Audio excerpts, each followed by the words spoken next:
What's going on, guys? Welcome back to this week's second exclusive segment from the greatest podcast on turf. I'm Ryan. I'm Anthony. And for this exclusive segment, we are going to be doing breakouts and busts, talking about some guys that we think are going to shoot up the rankings after this season.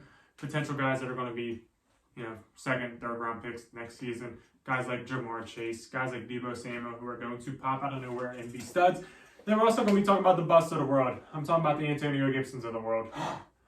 Yeah. Yes, that is a shot at Antonio Gibson. Yep. Oh, well. And the whole Washington Commanders organization. Yes. Because they are poverty. Don't forget to like, subscribe. Be sure to click the link in the description below and follow us on Instagram and TikTok. We literally upload there every single day.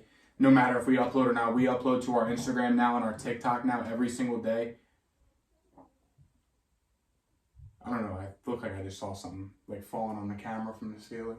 I don't know. But yeah, that was fucking weird. But yeah, follow, like, subscribe.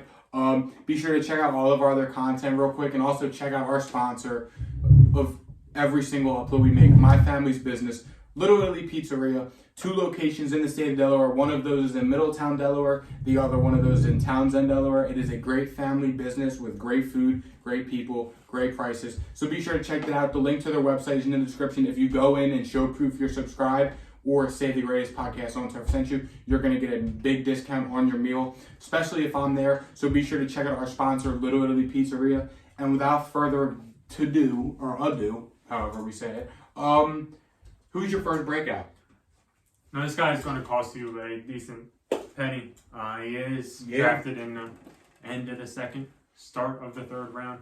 That is Javonte Williams. I think he has a huge year this year. I think he is going to be an absolute fantasy stud.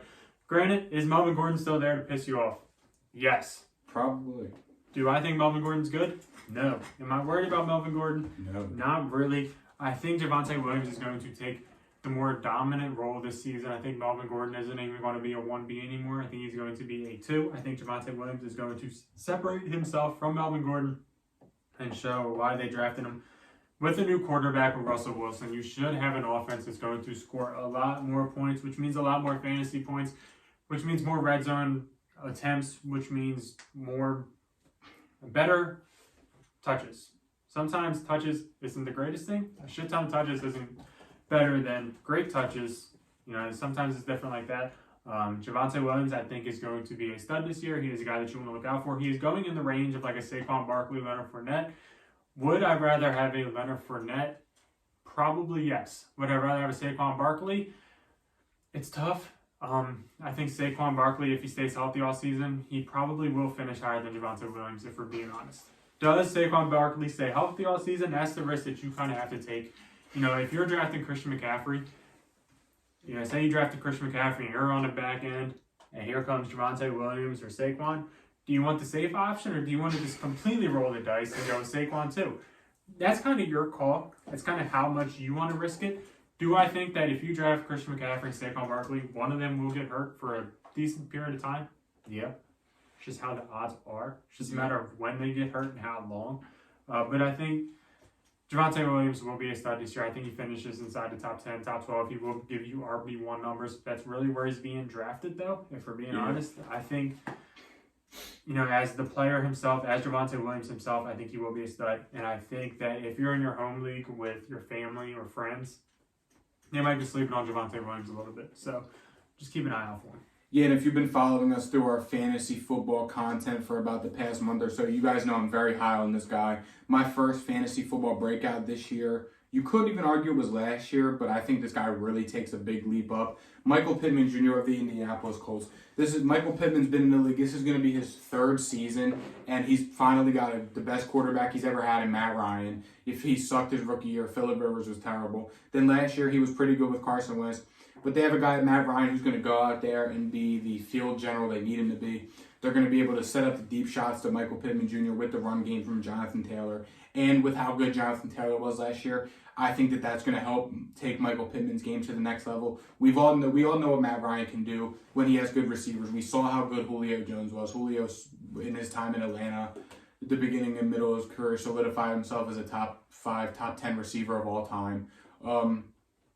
We saw how much of a stud he made a rookie tight end and Kyle Pitts look last year. We saw Russell Gage show flashes. We saw Cordell Patterson have the year of his life. That's the Matt Ryan effect. Matt Ryan's going to go in there, help Michael Pittman a lot. He had about 130 targets last year, he had about 88 receptions last year on 130 targets and about almost 1,100 yards. Look for more than that this year. I could see it probably 100-plus receptions and maybe 1,300 yards in Michael Pittman's future this year. I think he's going to play a big part in the Colts offense, and I think that he's in for a very, very big year. And for where he's being drafted, I mean, it's really good value. He's going in the fourth and fifth rounds. And when you can get I have him ranked personally as my number 8 fantasy football receiver. So if you can get a top 10, even I would say he has top 5 upside this year. I think you can go ahead and grab Michael Pittman there in the 4th, 5th round and get a potential league-winning player in Michael Pittman this year. Yeah, I would be, perfectly fine with having Michael Pittman as my wide receiver 1, especially with the strategy I choose. Next up, Rashad Bateman. Granted, is Rashad Bateman going to give you top 5 wide receiver numbers? Probably not, but I think he's going to have a breakout year after last season. This is his sophomore year. This is going to be receivers in their sophomore year. They usually take that next step up. We saw Justin Jefferson do it. We're going to see Jamar Chase do it. We're going to see Rashad Bateman do it this year. Last year, the Baltimore Ravens, they had Hollywood Brown and Mark Andrews. Those two combined had the highest target share of the league in terms of anybody else in football. More than the Chiefs with Travis Kelce and Tyreek Hill. More than the Rams with Odell, Cooper Kupp. More than anybody else. It was Hollywood Brown and it was Mark Andrews. Now you take out Hollywood Brown, who was top 10 in targets, and you shove up Rashad Bateman, who was already high in targets when he was healthy. Yeah. And you get a target monster, you get a PPR stud, you get Rashad Bateman, who is going to be targeted double-digit times every single game. You get a guy that's going to get you 6-7 catches. You get a guy that's going to get you about 70 yards and possibly a touchdown. He's going to give you 15 points a week with possible touchdown upside. He is going to be the Ravens' wide receiver 1. Granted, Mark Andrews is still there. Mark Andrews is the man in the red zone. I will give you that. Mm-hmm. But Rashad Bateman's the number 2, and it's not close. I have 2 words for you. Shut up. Tylan Wallace. Tylan Wallace is not, no. Do not listen to Tylan Wallace. Tylan Wallace sucks. I don't even think he's done good in camp. He ain't good at all. Just, no.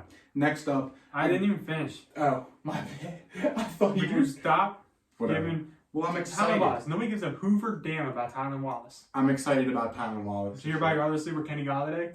He sucked too. Kenny Galladay was a deep sleeper. Yeah, if they get Jimmy G. He looked horrible. Whatever. Kenny Galladay sucks. Rashad Bateman, he is going after the Mike Williams of the world. He's going after Michael Pittman, way after Michael Pittman. He's going like in the Elijah Moore range? A little bit. Or Gabe Davis. He's probably going in the Gabe Davis range. So Elijah Moore range. That's probably 6th, 7th round. Probably, 8th maybe.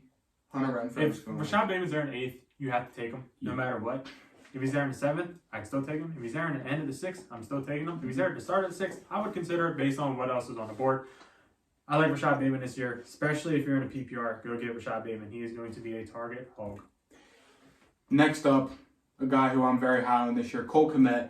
Yes, I know he's a Chicago Bears tight end, I know. But the Bears 2 words for you. Jimmy Graham.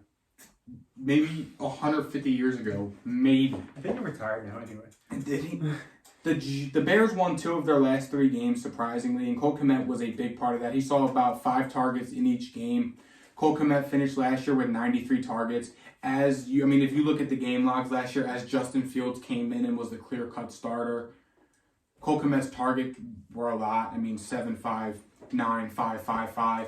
That's pretty consistent. He's going to get targeted. We talked about it on our tight end rankings podcast that we posted later this week. Sure. That we're probably posting later this week. And we talked about how Cole Kmet is kind of the, who did we say? The off-brand Kyle Pitts? Yes. Like the Walmart Kyle Pitts. He's going to see a lot of targets. Now, he may not see a lot of touchdowns, but he does have the easiest strength of schedule out of all 32 starting tight ends in the NFL. And he's pretty, is Darnell Mooney a true receiver 1? Probably not, although he did have show some flashes in preseason. But other than Darnell Mooney, they really don't have much in the passing game. And their offensive line is very bad. So as we saw the Chiefs eat their lunch during the preseason game, So, I mean, Justin Fields is going to be scrambling out to his right or rolling out left. Who's he going to look for? His safety blanket tight end in Cole Kmet, who's due for a breakout year. So, Cole Kmet is definitely a breakout player to watch this year. He's getting drafted toward the later rounds. He's probably, especially in your home leagues, Cole Kmet, there's a chance he could go even undrafted. But the later in the draft you get, as you start to see Cole Kmet up on the draft boards, take a shot on him. I have him ranked as personally, he's ranked as my number 9 tight end. I'm pretty sure he was your 12th. Yeah. So, I mean, Cole Kmet, we're both fairly high on him. I'm a little bit higher than Ryan, but he is in for a very, very big year this year. Yeah, Cole Kmet, I think he's going to be pretty good this season. Jimmy Graham was there last season and kind of hurt Cole Kmet a little bit, but Jimmy Graham is now a free agent, so it's literally Cole Kmet by himself in the Bears offense. So yeah, I mean, PPR last year, he wasn't bad. There's nothing wrong with Cole Kmet. Yeah, especially I think just Jimmy Graham is like the red zone asshole with it. Yeah. But in a standard league, just like we said on the podcast later in the week, probably stay away, or even half PPR, probably stay away from Cole Kmet just because he's not going to score a lot. But if you're in a PPR league, he's going to see at least 5 targets a game. So there you go. If he catches that, it's at least 5 points. That's about 30 to 50 yards. It's about, 8 to 10 points a week. If you're fine with that, yeah, go ahead. He'll have an occasional touchdown. So if you need a tight end in PPR in the later rounds, if you miss out on one of the top tier guys, Cole Kmet's got to be your guy. Next up, my next breakout. Anthony doesn't agree with this one. Nope. I'm happy that he doesn't because that means I can get him in more leagues. Yep. You can have him gladly. Mike Williams. You can fucking have him. And I'm not going to be... People hate Mike Williams, and I'm not sure why. It's really as simple as this. Keenan Allen is getting up there in age. So is that good for Mike Williams? Yeah. What else? I'm having a brain freeze. Jared Cook, he is also gone. Gerald Everett is there. Is Gerald Everett better than Jared Cook? We don't know yet. Yes. I'm not too worried about it. Mike Williams, he got paid this offseason. He got $20 million a year. I think that's solid. He is in one of the best offenses in football. He has a chance to see a 20% target share. He had double-digit touchdowns last season. He will probably have double-digit touchdowns again this season. He finished as the wide receiver 10 last year. Or he had 9 touchdowns last season. My bad. Do I think he has double-digit touchdowns this season? Yeah. Do I think he improves after last season? Yeah. Is he getting drafted after guys like Michael Pittman? He's getting drafted in like 5th, 6th round. And I would rather have Mike Williams in the 5th, 6th round than Michael Pittman in the 4th.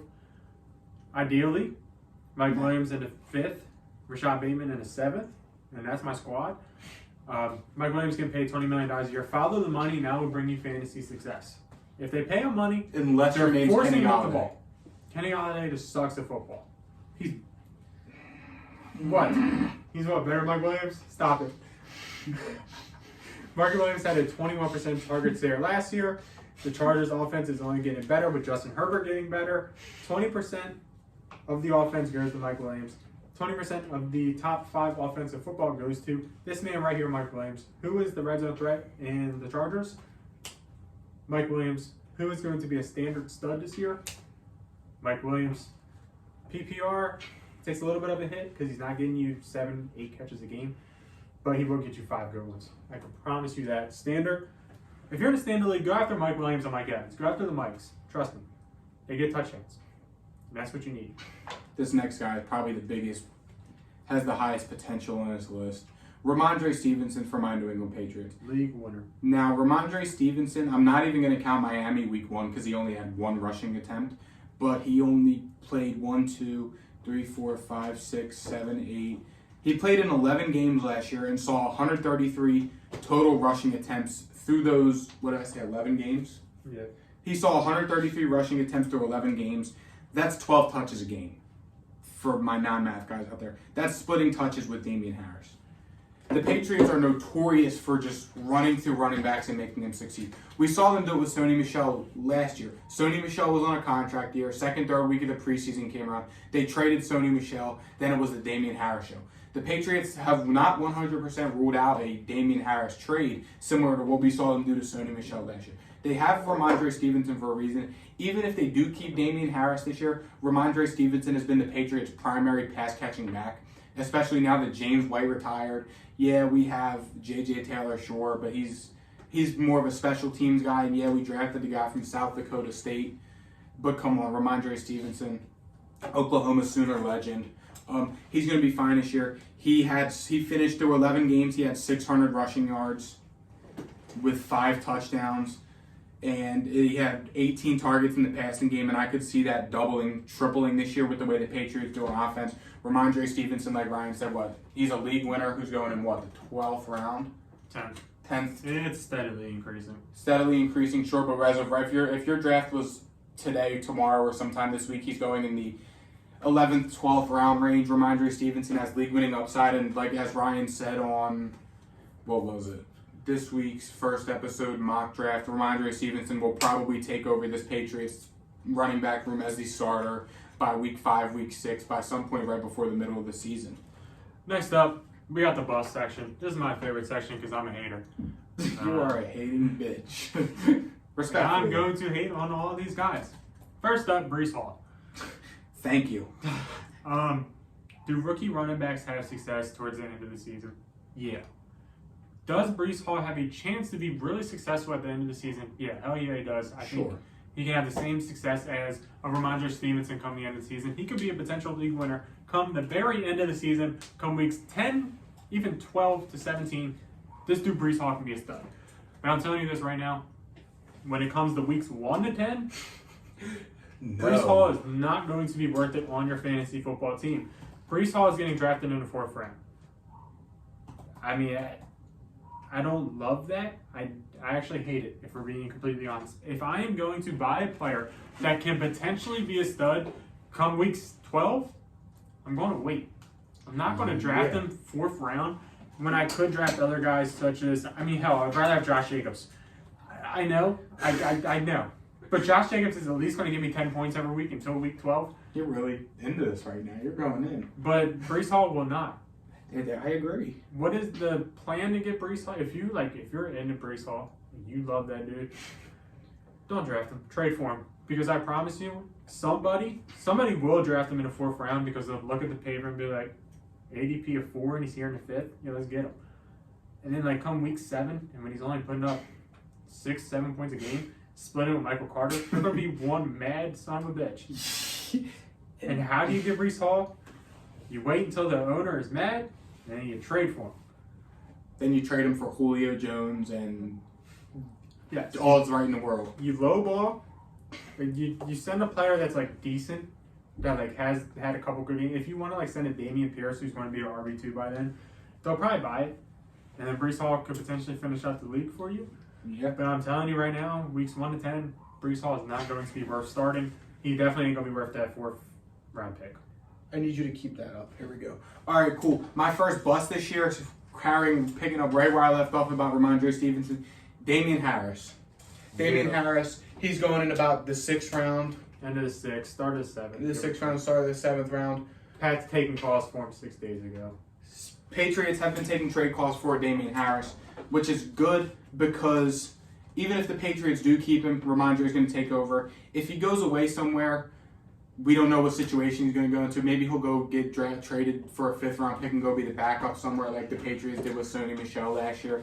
I'm really not worried about Damien Harris. I'm not touching Damien Harris this year. We saw through the second half of the season, I watched every Patriots game, Ramandre Stevenson and Damien Harris continue to just split touches. It was literally a 50-50 timeshare. Patriots running backs are a risk in fantasy football. Yes, so that could contradict my Ramandre Stevenson statement. But Damien Harris in the 6th round, who's going to finish as probably the Patriots' 2nd, 3rd string running back, just because what the Patriots do with running backs. They're going to try and put the guy on from South Dakota State that we drafted. I don't remember his name. I don't want to. South Dakota State's Pierre Strong we drafted, and we took Kevin Harris from South Carolina. We drafted 2 running backs this year. What the Patriots do, one of those guys will probably see some touches toward the end of the season after Ramandre Stevenson takes over. Damien Harris is on a contract year. The Patriots don't pay running backs unless they are Rex Burkhead, who is good for special teams and who is fine with being a 3rd down power special team trick play running back, which is fine. That's really what the Patriots do with running backs. They just run through them. So Damien Harris is 100% a fantasy football bust this year, and I'm not touching him at all.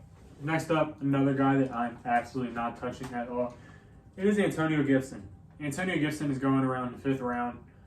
I'm here to tell you that's 5 rounds too high. Where would I finally touch Antonio Gibson?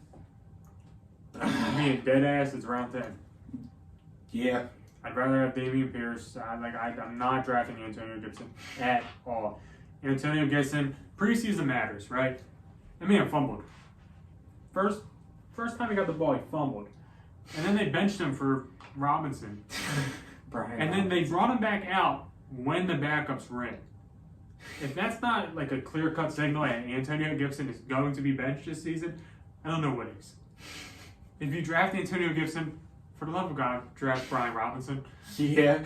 So you can at least have the starter in Washington. But then that's just such a... Antonio Gibson was supposed to be Christian McCaffrey last year. I was here to tell you that he wasn't going to be. And I was here to tell you he was. I was here to tell you that J.D. Mckissick is going to be the guy there that's going to catch passes. Antonio Gibson didn't catch passes. He fumbled a lot. What do you even finish as? I don't even know if I care. I was going to say, that dude, he screwed me so bad last year. I mean, he finished as the RB12. Ain't no way. He had 1,000 yards, 7 touchdowns. The most measly 1,000-yard, 7 touchdown season I've ever been a part of. I mean, it was literally 3 weeks where he had 17, 15, and 12. And then that was literally it. Because I sat through it. He had every mother. Like 6-7 weeks of success. And then he had a lot of weeks of just, holy shit. I'm that bad at football. Yeah. 1, 2, 3, 4, 5, 6 fumbles. God damn. Lost 4 of them. He has one of them already in preseason. And he already has one in preseason. And Brian Robinson is there, who they spent decent capital on. Was it third round pick? Second or third round pick. I think he was third round pick. Who was decent in Bama, who also caught passes in Bama. Yeah. So, drafting Antonio Gibson at your own risk, I'm here to tell you that I wouldn't do it until the 10th round. Listen, put it like this. They begged, J.D. Mckissick signed to Buffalo. I drafted Ramandre Stevenson in the 8th. You're a sicko. J.D. Mckissick signed to Buffalo. Washington matched the offer sheet, begged him to stay. He stayed. Then they spent a third-round pick on a team where they need everything. Quarterback, quarterback, offensive line, on a running back. That just shows their lack of confidence in Antonio Gibson. I promise you I'm not touching Antonio Gibson at all this year. What price? What round are you drafting? If he's there in the 9th, 10th round range, why not? Is he going to be there? No, which I'm fine with. I'll let somebody else deal with that pain and suffering all year. My next bust this year is Dawson Knox. Dawson Knox is coming off of a career year, but Buffalo has been as I said in our tight end rankings, Buffalo has been looking for a tight end upgrade, especially we saw them trying to make moves at the trade deadline. They bought in O.J. Howard, who was a free agent tight end this year. I think O.J. Howard fits the Buffalo Bills offensive scheme a little bit better than Dawson Knox. Dawson Knox was kind of literally just a red zone guy last year.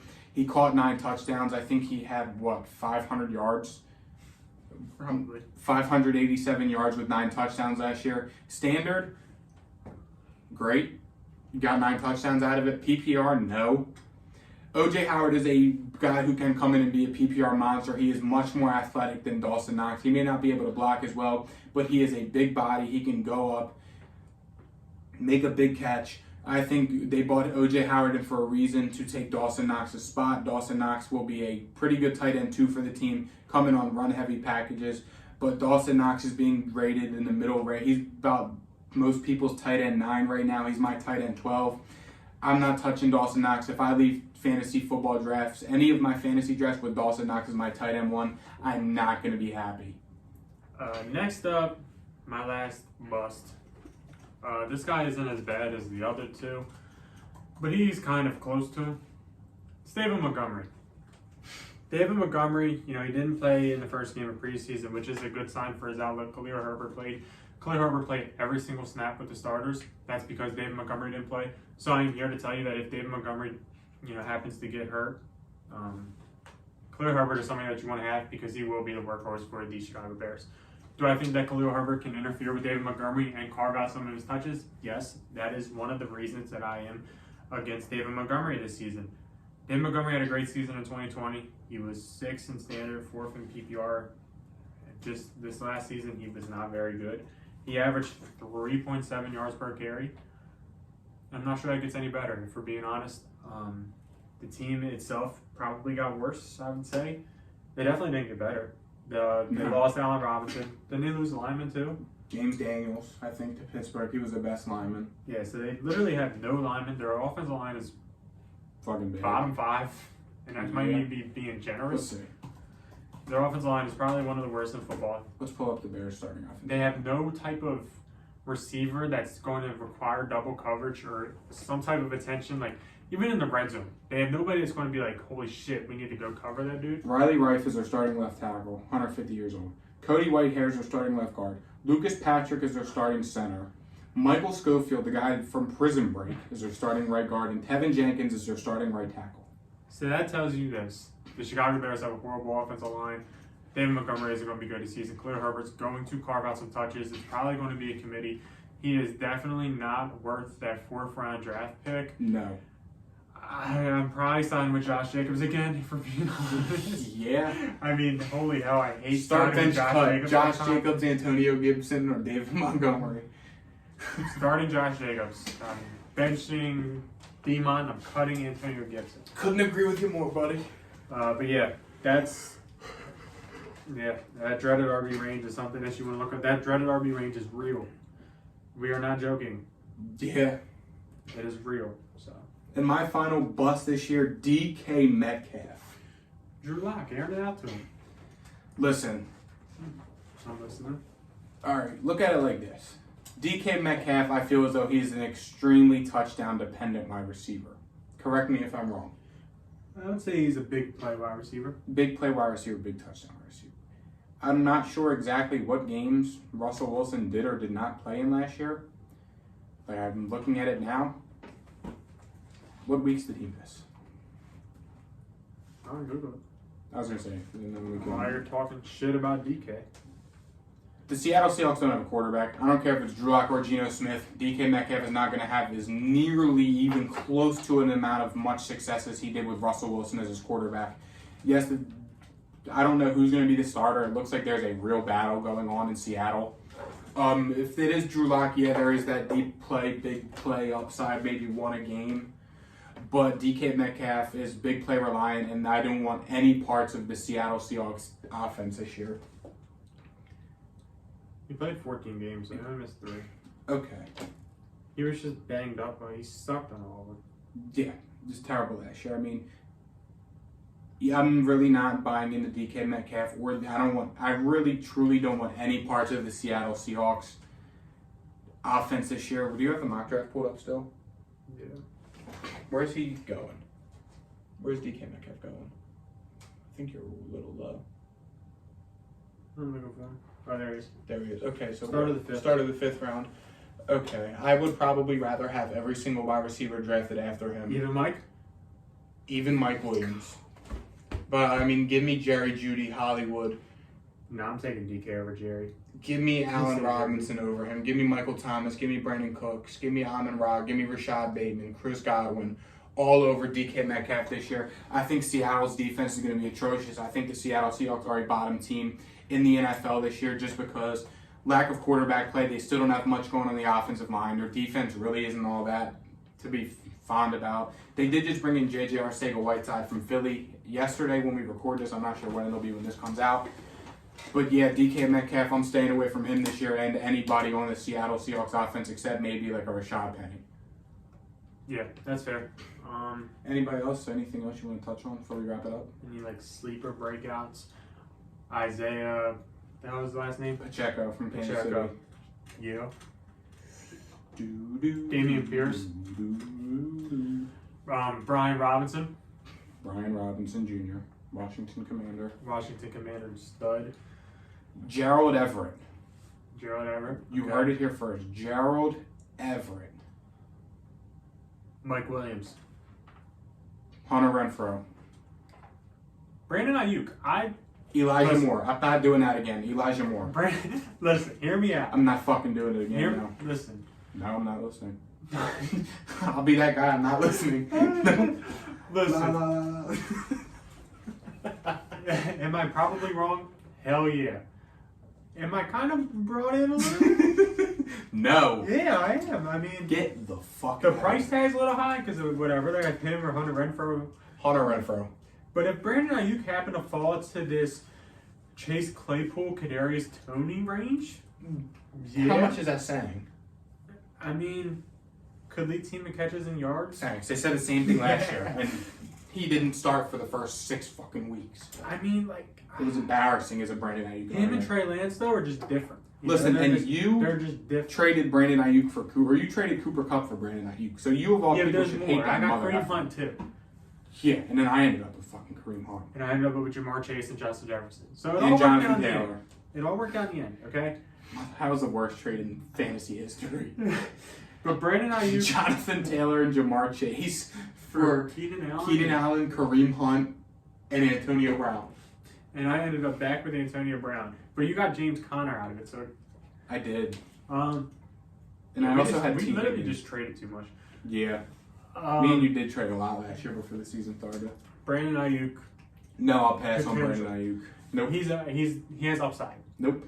and you can drop him early. If he doesn't work, listen. When drafting, another tip: you need a player that you can drop. I don't care. Like, you just need a player that you know whether or not week 1 he is good enough to be on your team or he is bad enough to be off of it. You don't want a whole bunch of fringe players because week 1 pickups are important. Yeah, they are. Thank you guys for watching. Be sure to like, subscribe, comment, show some love, comment what you think, follow all our pages, and we'll see you guys next week or the next upload later in the week. See ya. Peace.